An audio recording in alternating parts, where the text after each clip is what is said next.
اس YouTube channel پر آپ کامیابی کے فارمولے، پرسنالٹی ڈیولپمنٹ، کیریئر کاؤنسلنگ اور ٹیلنٹ ڈسکوری کی ویڈیوز دیکھتے رہتے ہیں۔ تو اس یوٹیوب چینل کو سبسکرائب کیجئے، لائک کیجئے، اسے اپنے کیریئر کا حصہ بنا لیجئے۔ یہ ہمیشہ آپ کو بتاتا رہے گا کامیابی ہوتی کیا ہے اور ہم کامیاب کیسے ہو سکتے ہیں۔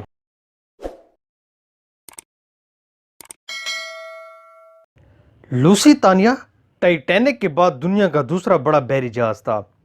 یہ برطانیہ کی کمپنی نے 1907 میں مکمل کیا۔ اس نے ستمبر کے مہینے میں اپنا سفر شروع کر دیا۔ لوسیتانیہ برطانیہ اور امریکہ کے درمیان چلتا تھا۔ یہ مسافروں کو 7 دن میں امریکہ سے برطانیہ اور برطانیہ سے امریکہ پہنچاتا تھا۔ جہاز 1 مئی 1915 کو 1960 مسافروں کو لے کر نیو یارک سے لیورپول کی طرف روانہ ہوا۔ کپتان ولیم تھامس ٹرنر تھا۔ ٹرنر اس وقت دنیا کا سب سے بڑا جہاز ران تھا۔ جہاز 5 دن بحر الکاہل میں سفر کرتا ہوا 6 مئی کو آئرلینڈ کی آبی حدود میں داخل ہو گیا۔ پورا سفر خیریت سے گزر گیا، لیکن پھر اچانک جہاز کے ارد گرد آبدوزوں کی آوازیں سنائی دینے لگیں۔ لوسیتانیہ جرمن بحریہ کی نرغے میں آ چکا تھا۔ کپتان نے سپیڈ بڑھانے کا حکم دیا اور خطرے کے سائرن بھی بجا دیے۔ جہاز نے آبدوزوں سے بچنے کی کوشش کی، لیکن پھر یہ آبی بم یعنی تارپیڈو کی زد میں آ گیا۔ جرمنوں نے لوسیتانیہ کی پوری سائڈ اڑا دی۔ جہاز میں پانی بھرنا شروع ہوا اور یہ 20 منٹ میں ڈوب گیا۔ 1201 مسافر مر گئے۔ جہاز میں 141 امریکی شہری سوار تھے۔ ان میں سے 128 ہلاک ہو گئے، صرف 13 بچے۔ یہ ایک خوفناک حملہ تھا۔ امریکہ کو غصہ آ گیا۔ اس وقت جنگ عظیم اول شروع ہو چکی تھی۔ یہ غصہ بڑھتے بڑھتے امریکہ کو جنگ تک کھینچ لایا اور بالآخر یہ بھی جنگ عظیم اول کا حصہ بن گیا اور اس کے 1,17,000 فوجی ہلاک اور 5 لاکھ زخمی ہوئے۔ آج اس واقعے کو 107 سال ہو چکے ہیں۔ برطانیہ اور امریکہ نے ان 107 برسوں میں لوسیتانیہ کی تباہی کا جائزہ لینے کے لیے بے شمار کمیشن بنائے۔ دونوں ملکوں کی یونیورسٹیوں نے اس کے اوپر تحقیق کی۔ دنیا کے درجنوں ماہرین اس کا جائزہ بھی لیتے رہے، لیکن جہاز پر حملے کی کوئی ٹھوس وجہ سامنے نہ آ سکی۔ امریکہ 100 سال تک یہ سمجھتا رہا برطانیہ نے امریکہ کو جنگ میں گھسیٹنے کے لیے لوسیتانیہ پر حملہ کروایا تھا۔ امریکہ غیر جانبدار رہنا چاہتا تھا، جبکہ برطانیہ کو ایک مضبوط اتحادی کی ضرورت تھی، اور امریکہ کے علاوہ اس وقت پوری دنیا میں برطانیہ کا کوئی مضبوط اتحادی نہیں تھا۔ چنانچہ برطانیہ نے خبر اڑا دی، لوسیتانیہ مسافروں کی آڑ میں بھاری گولہ بارود لا رہا ہے۔ جرمنی نے اس اطلاع کو حقیقت سمجھ لیا اور جہاز اڑا دیا۔ امریکہ 100 سال برطانیہ اور جرمنی دونوں کو اس حملے کا ذمہ دار سمجھتا رہا، لیکن پھر ایک نئی ریسرچ سامنے آئی اور لوسیتانیہ کا 100 سال پرانا معمہ حل ہو گیا۔ 21ویں صدی کا سب سے بڑا کمال ڈیٹا ہے۔ دنیا میں آج 99% ایجادات کے پس منظر میں ڈیٹا ہوتا ہے۔ ماہرین اعداد و شمار کا تجزیہ کرتے ہیں اور بڑے بڑے مسائل حل کر لیتے ہیں۔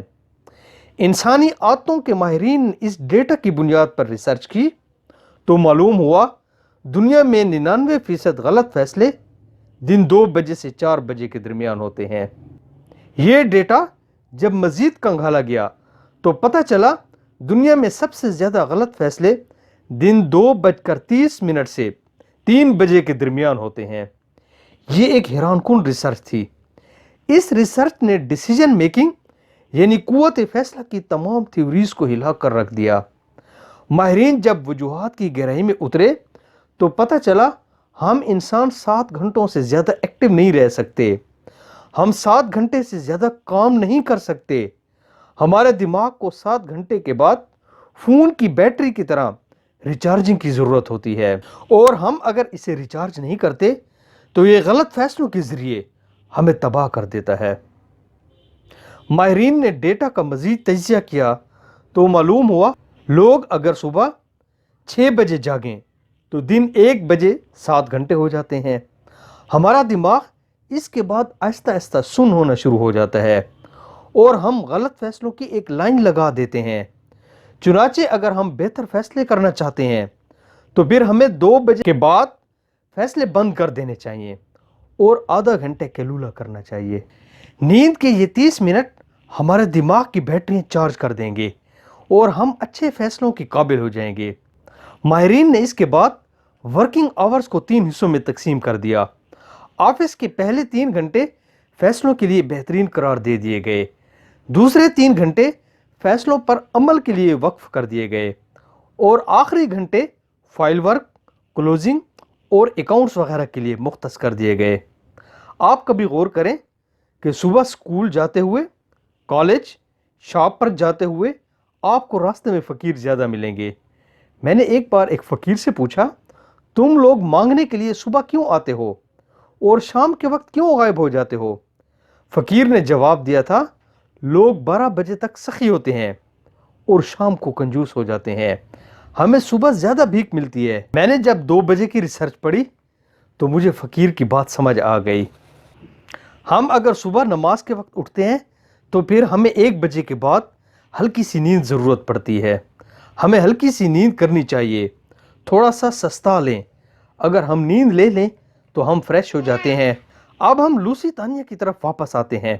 ماہرین نے جب نئے تھیوری کے تحت جہاز پر تحقیق کی تو پتہ چلا لوسیتانیہ کی تباہی کا ذمہ دار جرمنیا یا برطانیہ نہیں تھا، جہاز کا کپتان ولیم تھامس ٹرنر تھا۔ اس نے غلط وقت پر 2 فیصلے کیے تھے۔ اس نے پہلا فیصلہ دن 1 بجے لیا تھا۔ اس نے جہاز کی سپیڈ تو بڑھائی تھی لیکن اتنی نہیں بڑھائی جتنی اسے بڑھانی چاہیے تھی۔ اگر وہ جہاز کی رفتار میں 3 ناٹ کا اضافہ کر دیتا تو آبدوز کی رینج سے دور نکل جاتا اور یوں بچ جاتا۔ اس نے دوسرا فیصلہ 1:45 پر لیا۔ اس نے جہاز کو سیدھا دوڑا دیا۔ اگر وہ جہاز کو لہرا کر لے جاتا تو آبدوز کے لیے نشانہ اور مشکل ہو جاتا، یوں جہاز بھی بچ جاتا اور مسافر بھی بچ جاتے۔ یہ بھی پتہ چلا کیپٹن صبح 6 بجے ڈیوٹی پر پہنچا تھا اور وہ دماغی لحاظ اس فیز میں نہیں تھا جس میں وہ چاہتا بھی تو صحیح فیصلے نہ کر سکتا۔ چنانچہ اس کے 2 غلط فیصلوں نے 1201 مسافروں کی جان لے لی۔ لہٰذا آپ بھی قیلولہ کو اپنی زندگی کا حصہ بنا لیجئے، آپ کی کامیابی کی شرح بڑھ جائے گی۔